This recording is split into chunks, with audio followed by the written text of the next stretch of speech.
Praise God. Tayo po ay humingi muna ng paggabay mga kapatid. Hallelujah. Hallelujah, Lord God. Amang banal, muli ay nagpapasalamat kami, Lord, sa araw na ito na ang mga pinili mo sa dakong Qatar ay nagkatipon muli upang tuparin ang iyong mga salita, Lord God, na huwag namin kalilimutan ang mag-aralan. Sa oras na ito, Lord God, ay nagpapasalamat po ako, Lord, na muli magamit sa iyong gawain, sa paglilingkod sa gawain mo, Lord God. Turuan mo ako, Lord God, sa mga dapat kong banggitin. Ilagay mo sa aking bibig ang mga salita na dapat kong sabihin, Lord God. At nawa ang makita ng mga kapatid ko ay hindi ang taong nakatayo, bagkus kundi yung salita na lumalabas sa likod ng pulpitong ito, sapagkat ang salita mo ay buhay. Ang salita mo ang nagbibigay ng kagalakan sa puso ng bawat isa. Ang salita mo na mayroon pangako na buhay na walang hanggan. Hallelujah, Lord God. Sa mga nakahook up sa internet, sila man ay nawa ay ang mga salita mo ay tumimori sa kanilang mga puso. Ang naririnig nila dito sa duha na umalingaw-ngaw ay makarating din sa saan mang dako sa mundo na nakahook up dito sa lugar na ito, Lord. Ang salita mo nawa ang siyang patuloy na magbigay inspirasyon sa kanila upang manatili sa pakikinig at pakikinig dito sa salita sa dakong Qatar, sapagkat sa pakikinig ng salita mo doon magkakaroon ng pananampalataya ang tao. Hallelujah. Thank you, Lord God, maging sa aming mga mahal sa buhay na naroon sa Pilipinas. Kayo rin po ang patuloy na magabay, mag-ingat sa kanila. Ang kapangyarihan mo ang siyang lumukob sa kanilang araw-araw na pamumuhay, Lord God, at ilayo mo sila sa anumang gawa ng masama, Lord God. Hallelujah. Salamat sa mga kapatid kong nanandirito ngayon na nawa ang mga salita mo ang siyang patuloy na magbigay kagalakan sa araw na ito, Lord God, sa aming pag-aaralan. Thank you, Lord God. Hallelujah. Ito pong aming samot dalangin. In the name of the Lord Jesus Christ we pray. Amen. Praise God. Tayo po ay dumako na agad sa salita ng Diyos. Basahin natin yung salita ng Diyos bago tayo umupo. Sa 1 Peter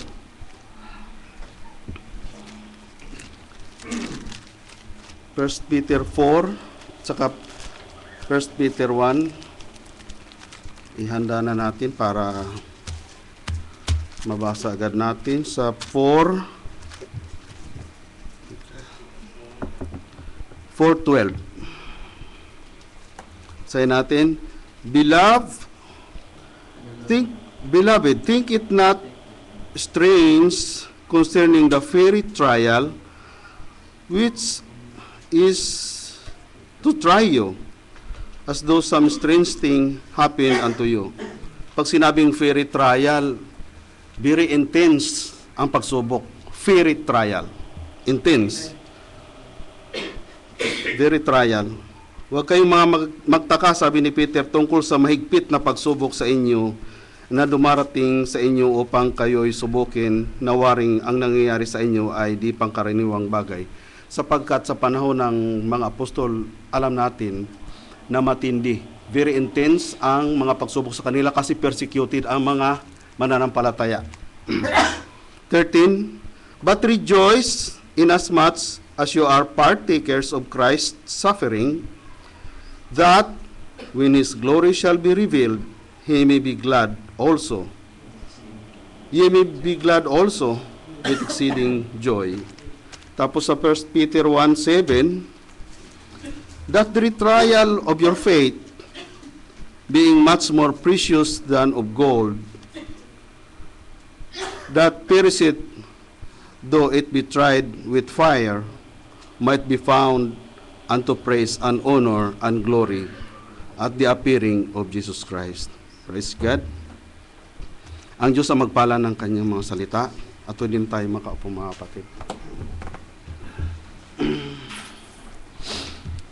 Hallelujah. Nakakagalak lang ang mga patotoo. Maging ang ating, alam niyo, tunay nga na ang ating pastor ay ginagamit ng Diyos. Unang-una, yung kanyang mga testimony sa kanyang pamumuhay. Kung ating mapapansin, bawat galaw, bawat kilos sa kanyang pamumuhay ay mayroong spiritual application. At tandaan natin, mga kapatid, ang propeta ay ganun din, maging ang Panginoong Hesus. Kung minsan may mga pananalita siya na mostly, ang mga pananalita niya ay mayroon spiritual connotation, spiritual application. Katulad ng kanyang patutuo ang ating kapatid, ang ating nakakadalang kapatid. Sabi niya, nung nandun pa siya sa base, nakatira, pag araw ng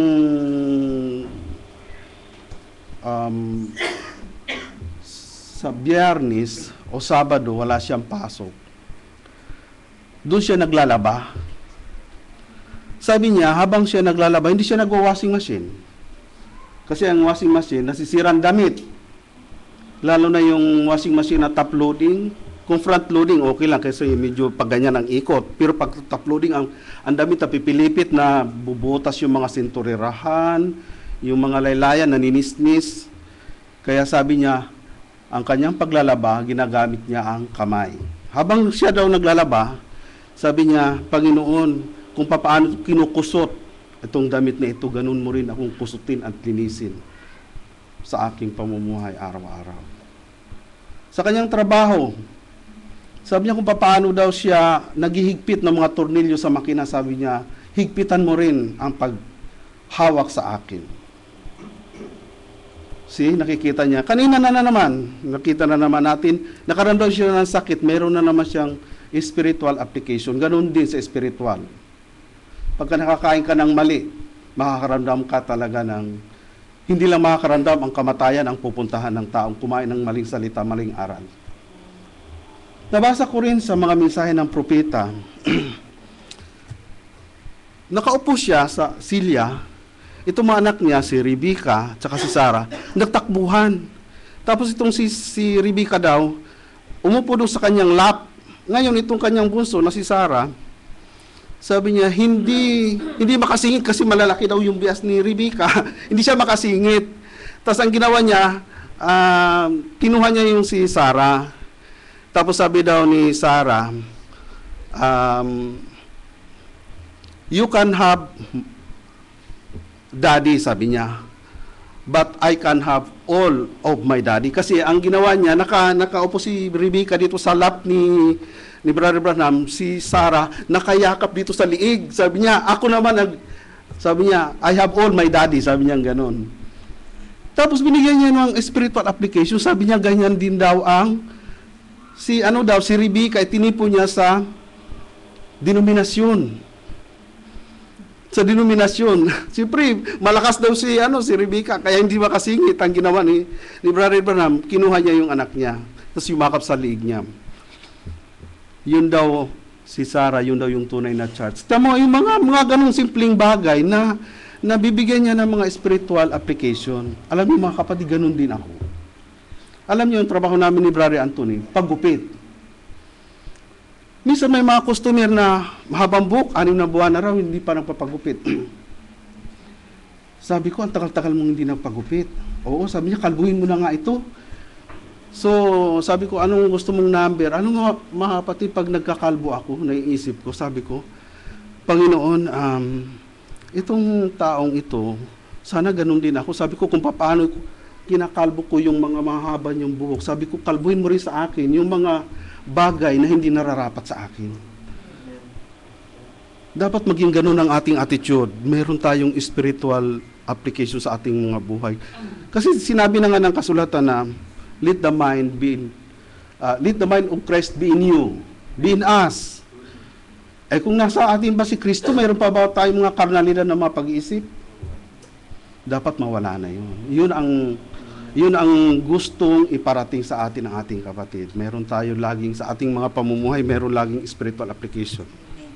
So praise God, tamo ba kahit sa pagkain lang nabibigyan niya ng ganun.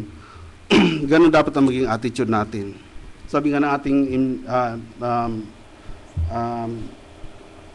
um, worship leader. Dapat ang ating naiisip lagi yung mga spiritual na bagay. So, praise God. Tayo po ay dadako na sa sa ating binasa. Hallelujah.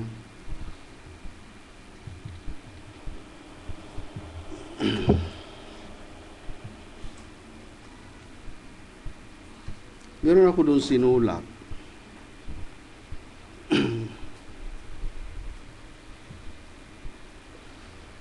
Direct, inspect, correct, protect, at saka perfect. Ano ba yan?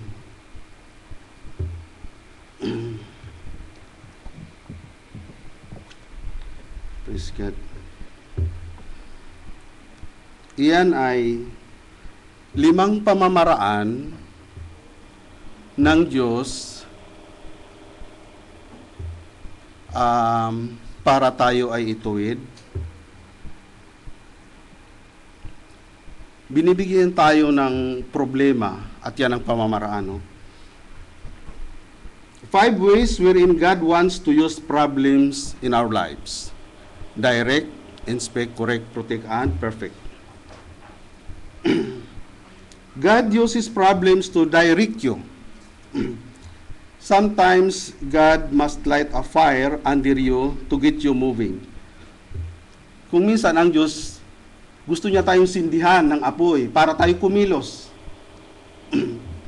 Problems are often point us to the right direction when we are going to the wrong way.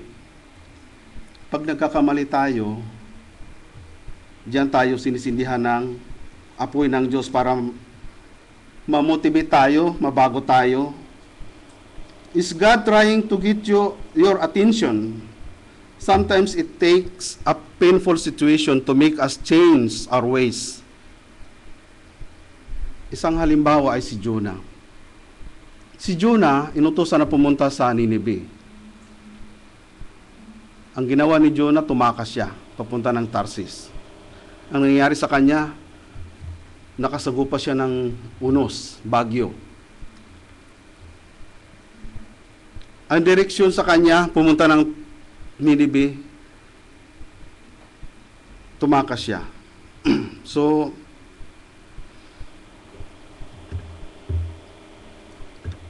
Jonah ran away from God's commission and went to Tarsis. He reaped a storm, got thrown away from the ship, and got swallowed by a fish 2 days and 3 nights instead of smooth sailing to Nineveh. Direct. Ang gusto ng Diyos, direct pumunta ka sa Nineveh. Tumakas siya. So yan ang pagkakamali niya, no? That's a problem. Pangalawa, inspect. God uses problem to inspect you. People, ang tao ay parang tibag tayo. Parang bag ng tsaa. Para malaman mo kung ano nandoon sa loob ng tsaa, buhusan mo ng tubig. Para lumabas yung katas na nandoon sa loob. Di ba? Paano malalaman? Ano ba ito? Chamomile tea? Ano ba yan? Green tea? Ano ba yan? Oh, di ba may mga flavor ang tsaa? Para malaman mo, buhusan mo mainit na tubig, lalabas siya kung anong nandoon sa loob. Kasi pag tingnan mo, ano kaya yung nandoon sa loob? So, ganyan ang tao, no? If God tested your faith with a problem. Kapon pinag-uusapan natin sa sharing, lahat ng tao binigyan ng mga pagsubok, mag-asawa. Hindi exempted, no? Lahat, kahit sa church.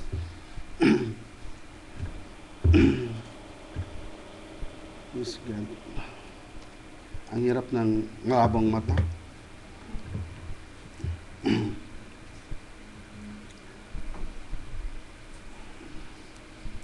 When you have many kinds of troubles, you should be full of joy. Hindi ba yun? May trouble ka na, joy ka pa rin. Pero maganda yung sinasabi niya, no? Kanina yung binasa natin, sabi niya, yung mga intense na mga pagsubok, sabi niya, wag kayong magtaka, sabi niya, sabi ni Peter. When you have many kinds of troubles, you should be full of joy because you know that these troubles test your faith. And this will give you patience. Katulad kay Job at saka kay Abraham. No? Job never murmured by thank God in the midst of his loss and suffering with boils. Di ba nawala yung kanyang mga anak, yung kanyang kabuhayan nangawala, pati yung kanyang mga alagang hayop. Loss and sufferings with boils, knowing that God is able to restore him back someday. Sabi nga niya, the Lord give it, ang Panginoon nagbigay, ang Panginoon din ang kukuha. Blessed be the name of the Lord. Pinuri niya pa rin ang Diyos. That was his guiding thoughts. Abraham was promised by God a son to become the father of nations. Yet later on, he asked Abraham to offer his only son. Oh, di ba pina-offer doon sa bundok ng Moriah ba yun? Moriah. He had a revelation that God is able to raise his son back from the dead. But when they both passed the test, they were blessed by God even greater than before. Oh, yun ang kagandahan. Pagkatapos ng pagsubok, pinagpala sila ng Diyos even more than before. Greater than before. Pangatlo, correct. God uses problems to correct you. Some lessons we learn only through pain and failure. It's like that as a child, your parents, ito yung mga pangyayari. Kung minsan, di ba pag mga bata, sabihin mo, halimbawa nasa kusina, ito ni Sister Baby, pag nagluluto yan, siyempre may bata doon, huwag ka lumapit dyan sa kalan, sa oven, baka mapasok ka.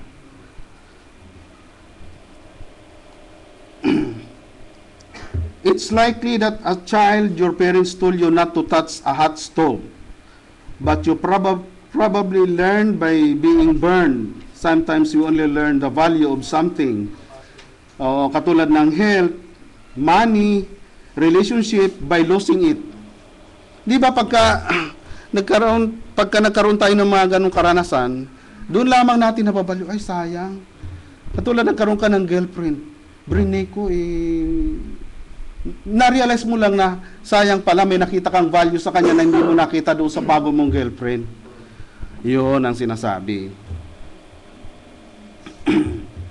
It was the best thing that could have happened to me, for it taught me to pay attention to your laws. Ito yung sabi ni David sa Psalm, sabi niya, basahin natin ito, maganda to sa Psalm 119.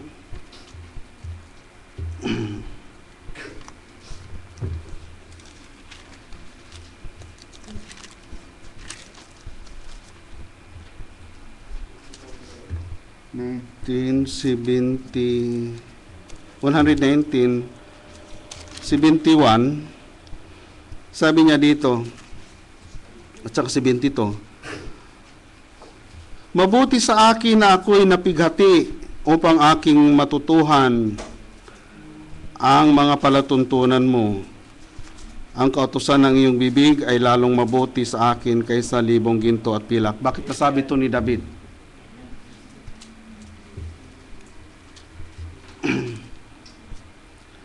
Ito kasi yung time na nagkamali si David. See? Ito yung nagkamali si David na noong kinuha niya si Bathsheba. Kaya nasabi ito ni David. Sabi niya dito, mabuti sa akin na ako'y napighati. Kung inyong natatandaan, basahin ko lang itong sinabi dito sa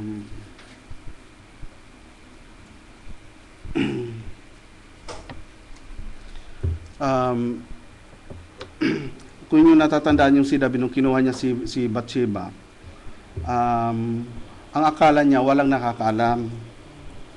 Hindi mabibisto yung kanyang pinagagawa.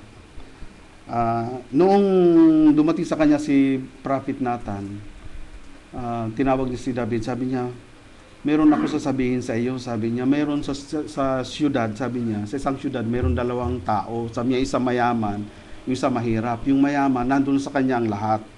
Yung isang mahirap, meron siya isang kordero lang na babae, sabi niya, inalagaan niya,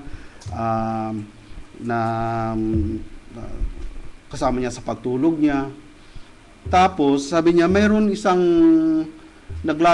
manlalakbay. Alam mo, nung binabasa ko itong salita na nung sinabi ni Nathan kay Prophet Nathan kay David, meron daw manlalakbay na pumunta doon sa mayaman. Yung manlalakbay pala, yung espiritu, masamang espiritu, sabi niya, mayroon manlalakbay, pumunta doon sa mayaman, sabi niya, tapos, sabi niya, at naparoon ng isang maglalakbay sa mayaman, which is David, yung espiritu, na masamang espiritu, at ipinagkait niya ang kanyang sariling kawan at ang kanyang sariling bakahan na ihanda sa naglalakbay. May pag-aari nga naman na siya eh. Ang kinuha pa, sabi niya, yung pag-aari ng kordero. Kinuha niya at ibinigay doon sa maglalakbay. Yung masamang espiritu na nag-inject sa kanya. So pagkatapos, sabi niya, ano ang gagawin doon sa tao na yun? Ay, patayin, sabi ni Haring David. Patayin. Kasi kawawa naman, sabi niya, nag-iisa na nga lang ang pag-aari ng mahirap, kinuha pa ng mayaman. Ikaw yun, sabi ni, ito yun, kaya nasabi niya dito sa Psalm, yun yung nangyari sa kanya. So, sabi ko, yung manlalakbay pala, masamang espiritu. Tama nga, yung manlalakbay na nandito sa libutan, mga masasamang espiritu na dumadapo sa tao eh. So, sabi ko, ganun pala yun. So, David reaped what he saw when he committed adultery. He even sent Uriah to battle to die and be killed in order for him to legally take Bathsheba for a wife, amidst having 500 wives already. Diyan mo, may 500 na nga siyang asawa. Kinuha niya pa si Bathsheba. He lost the joy of his salvation. He was ousted by his son, Absalom. Nagkaroon ng kudita nung kinuha ni Absalom. At nahati ang kanyang kaharian, Israel at saka Judah. Doon pala nahati yun, nung nagkaroon ng pagkukudita ng kanyang anak.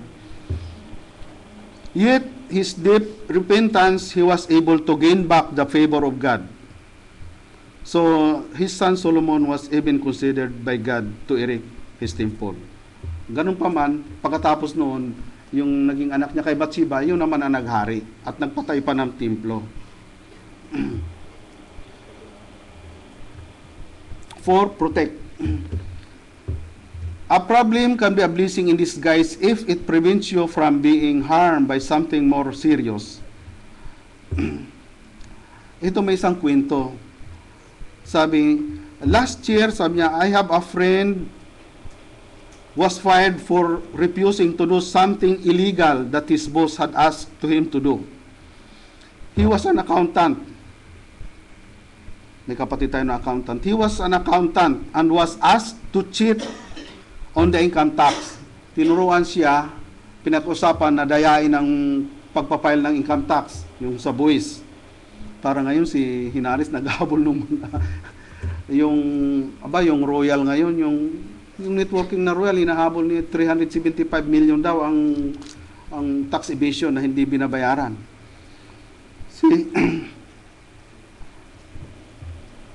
He was an accountant and was asked to cheat on the income tax return of the company but refused to do it considering that he is a Christian.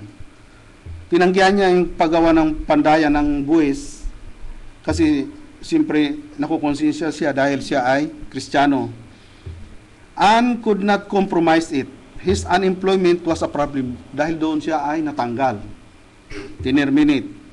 But it saved him from being convicted and sent to prison a year later when management's action were eventually discovered.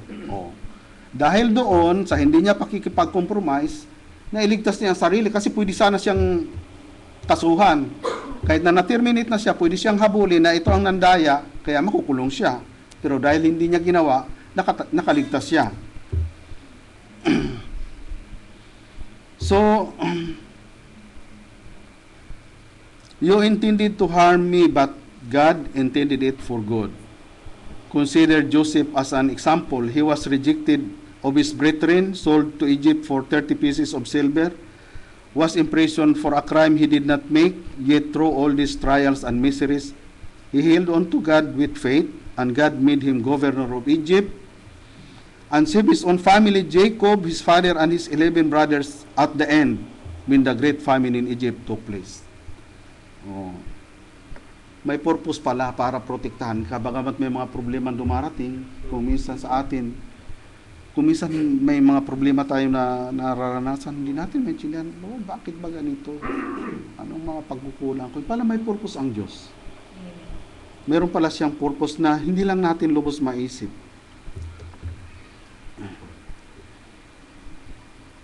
Panlima, perfect. God uses problem to perfect you. Problem when responded correctly are character builders. Niwala kayo doon? Kung magre-respond tayo sa problema, paano nating harapin? Sabi ng, ito daw ay, sabi ni Paul, ito ay magbe-build sa atin ng character. God is far more interested in your character than your comfort. Your relationship to God and your character are the only two things you are going to take when you with you into eternity. We can rejoice when we run into problems. They help us learn to be patient, and patience develops strength, sabi ni Paul, of character in us, and help us trust God more each time we use it, until finally our hope and faith are strong and steady. Sinabi ito ni Paul sa Romans 5:3-4. Consider Paul as his sufferings which built his character. Paul was beaten, shipwrecked, imprisoned, stoned, had a thorn in the flesh. Di ba mayroon siyang tinik sa laman na sabi niya, Panginoon, nanalangin siya ng 3 bisis, alisin mo sa akin ang tinik na ito. Sabi ng Panginoon sa kanya, sapat na biyaya ko. See?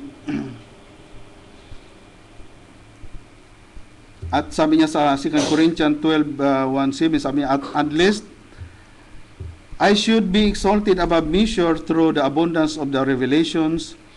There was given to me a thorn in the flesh, the messenger of Satan to buffet me, lest I should be exalted above measure. For this thing I besought the Lord thrice, that it might depart from me. And he said unto me, my grace is sufficient for thee, for my strength is made perfect in weaknesses. So, yung problema pala, nagbibigay ng perfection sa atin. Kung tama ang pagharap mo, if you responded correctly. Kaya lang kung minsan ang tao pagka may problema, umaalis na. Di ba? Humihiwalay na, umaalis na. Pero hindi si Paul, hindi siya ganun. Nanatili siyang humawak sa salita. Sabi nga niya, I'd rather glory in infirmities that the power of Christ may rest upon me. Therefore, I take pleasure in infirmities, in reproaches, in necessities, in persecutions, in distresses for Christ's sake. For when I am weak, then I am strong. So, praise God.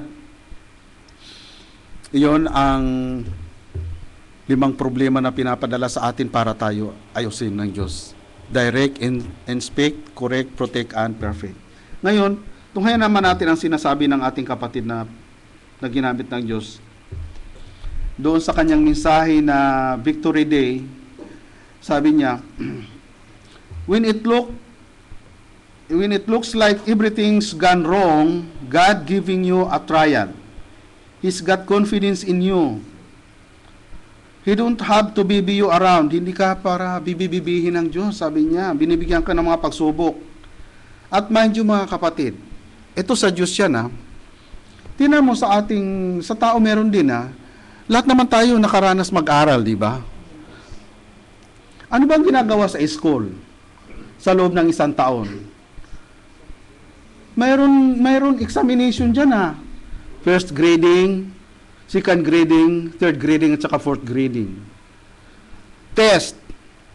Para malaman ni guro, ni teacher, kung natuto ka sa kanyang itinuro sa loob ng isang taon. Di ba? Sa first grading pa lang, malalaman na kung nag-aaral ka. O di ba, mayroon si 25. Ito ngang, kailan lang pinurward sa akin ng anak ko yung kanyang grade. Hindi pa naman lahat. Sabi niya, Papa, nandyan na yung aking mga grades na i-forward ko na. Tapos tiningnan ko. Tapos sabi niya, hindi mo ba ako i-congratulate? 100 ako sa swimming pa, Sabi niya, gano'n. Ay, 100 ka nga sa swimming, hindi naman yan anak, academic. Sabi niya, oo nga, yung mga kaklase ko nga, ang lalaki pa sa akin, hindi sila marunong lumangoy. At least ako marunong na. 100. Di ba? Sabi ko, oo nga anak. Sabi ko, pumunta tayo doon sa Bisaya. Tuwan-tuwa pa kayo doon sa biyahe natin sa dagat kahit na maalon. Sinasawsaw pa nila yung mga paa nila sa bangka kasi katig lang. Halos panay ngang bumibiyahe kami ng kulang-kulang 5 oras sa dagat. Panay ang limas ko kasi yung alon pupunta doon sa bangka. Yung mga anak ko, hindi naman sila marunong lumangoy, pero bilib ako sa lakas ng loob ng mga anak ko. So, sabi niya, kaya pag pumunta ako sa probinsya mo, sabi niya, hindi na ako takot sa dagat kasi marunong ako lumangoy, marunong ako magpalutang, sabi niya, alam na niya kung paano lumangoy. Yung mga kaklase ko nga, sabi niya, alalaki pa nila sa akin, hindi sila marunong lumangoy, at least ako marunong na. Praise God, sabi kong gano'n. Pero sabi ko, pag sikapan mo rin yung mga academic subject mo, sabi ko, hindi lang yung swimming na yan. Kasi parang PE lang yung swimming. Pero sabi ko sa kanya, okay na rin. Tiyan mo meron tayong mga test sa school. Ganun din ang Diyos, binibigyan tayo. Sa kanya, 5. Sa school natin, fourth grading lang, di ba? So, itong sabi ng propeta, sabi niya, hindi tayo binibaby, sabi ng ating kapatid.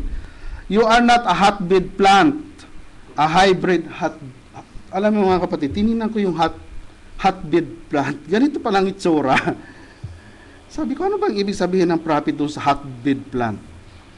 Yung hotbed plant pala, ganito siya, Sa Europe, sa ibang bansa, kasi taglamig sa kanila. So, hindi sila pwede magtanim na nagyayelo kasi nagkakaroon ng hypothermia, na frostbite yung mga pananim. So, ang ginagawa nila, gumagawa sila ng ganyan, doon itinatanim yung mga halaman, tapos meron yan takip sa ibabaw na parang plastic, na parang ganito, Yan, kita nyo? Yan ang hotbed plant na sinasabi. Sabi ni Brother Branham, hindi tayo ginagawa ng ganyan ng Diyos na kulungin ka dyan. Hindi ganyan ng Kristiyano. See? Hindi ganun daw ang Kristiyano. You are not a hotbed plant hybrid. Sabi niya, you are a real Christian. God's giving you a test. See what you will do about it. Amen. No wonder Peter said these very trials would count it a joy.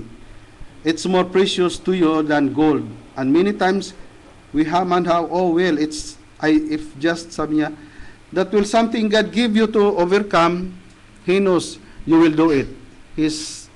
To put His trust in you. Yun ang sinasabi niya. Tapos meron pa siya sinabi dito sa mensahe niya. Ganon din ang sinabi niya dito. You mustn't question anything to God, for the footsteps of the righteous is ordered of the Lord. And every trial is put upon you to prove you. And the Bible said, they are more precious to you than gold. So if God let a few lights affliction happen to you, remember, it's for your correction. Every son that cometh to God must first be chastened of God and tried. Child trained. Oo nga naman, dito talaga tinitrain tayo para pag pumunta doon, hindi tayo mga pasaway sa langit. Di ba? Sa school, bakit tayo pumapasok? Tinitrain tayo. Yung manners, lahat para makikitungo. Hindi pwedeng mandaya. O, di ba, pag mag-exam, di mo yung iba nandadaya, di ba? Nandadaya sa test. Aba, sa Panginoon, hindi ka pwede mandaya. Kasi, lahat yung gawa natin, si David ba, tingnan mo, nakatakas ba siya sa kanyang pandaraya? You cannot hide from God. Kasi itong hiningang buhay natin, siyang may-ari niyan, kaya nandyan siya. You cannot hide from God.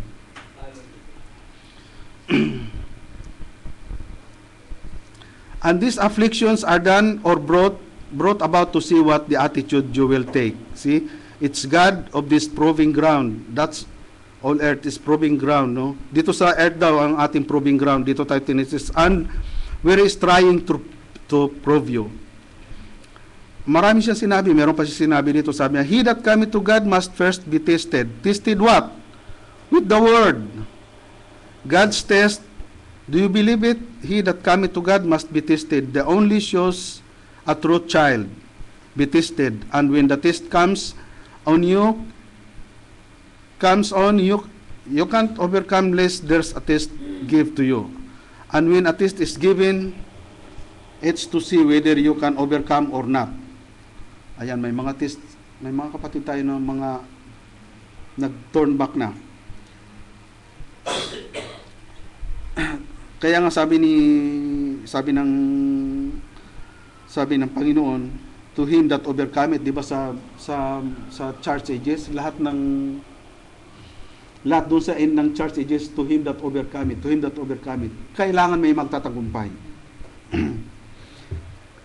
The test is the greatest thing that ever happened to you.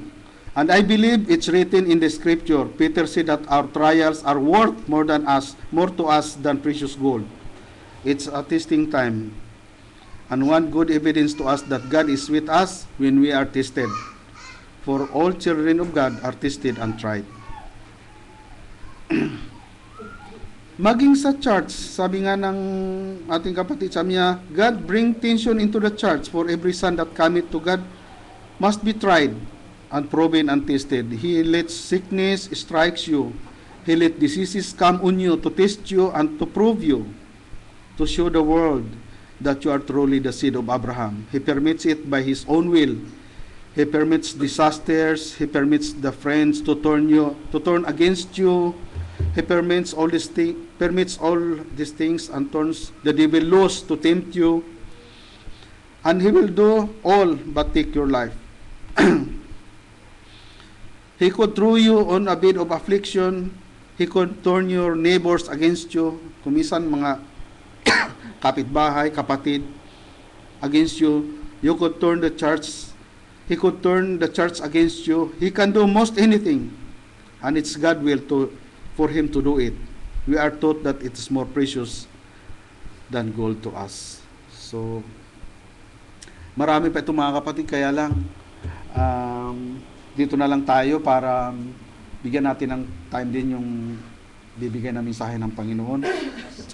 Nawa maging aral sa atin yan, yung mga problema na dumarating sa atin, pagsubok lang yun. Gawin natin, sabi niya, harapin natin ng tama. Sabi nga ng kapatid, kung mahaharap yung mga problema na dumarating sa atin, ay yun ang magpapalakas sa ating pananampalataya. So, praise God. Salamat sa Panginoon at dito lang tayo dinala. Thank you po.